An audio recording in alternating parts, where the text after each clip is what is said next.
On to the other big story, and the Ukrainian President Volodymyr Zelensky is expected to present his victory plan to President Joe Biden at the White House meeting.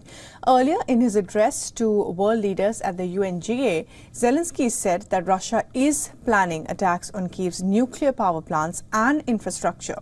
Now, aiming to disconnect the plants from the power grid, Zelensky added that any missile or drone strike or any critical incident in the energy system could lead to a nuclear disaster, warning that a day like that must never come.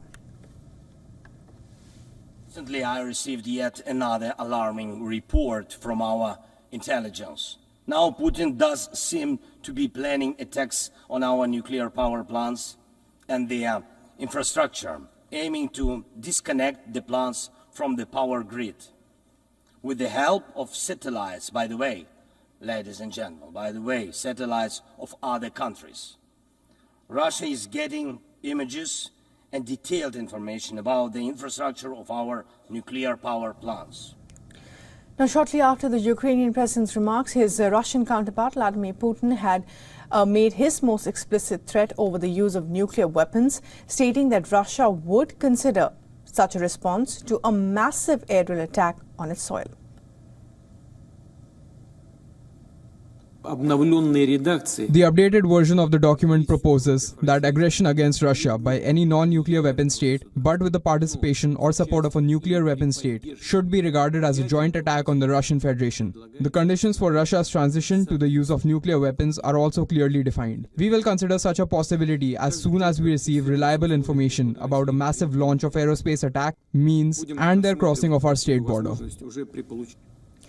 Now, Ukraine has been pushing the United States and its allies to ease restrictions on weapons that can be used to strike deeper into Russia. Soon after Zelensky's UN address, President Joe Biden's administration promised new military aid for Ukraine. Now, the U.S. Secretary of State Antony Blinken has announced $375 million in military aid for Ukraine. The package that includes HIMARS precision rocket launchers, cluster munitions, and light tactical vehicles, assuring that the U.S. is committed to Ukraine's defense against what he called Russia's brutal aggression. Blinken said that Washington would deploy this new assistance as quickly as possible. This is likely to be the last such visit before the November elections that could shape Washington's policy in Kyiv. Zelensky is slated to meet President Joe Biden along with Vice President Kamala Harris, to whom he will represent his victory plan. Now, the aid package comes as Ukraine frets that a second Donald Trump presidency could loosen America's commitment.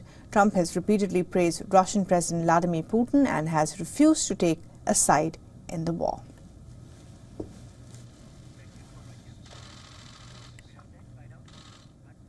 For all the latest news, download the WION app and subscribe to our YouTube channel.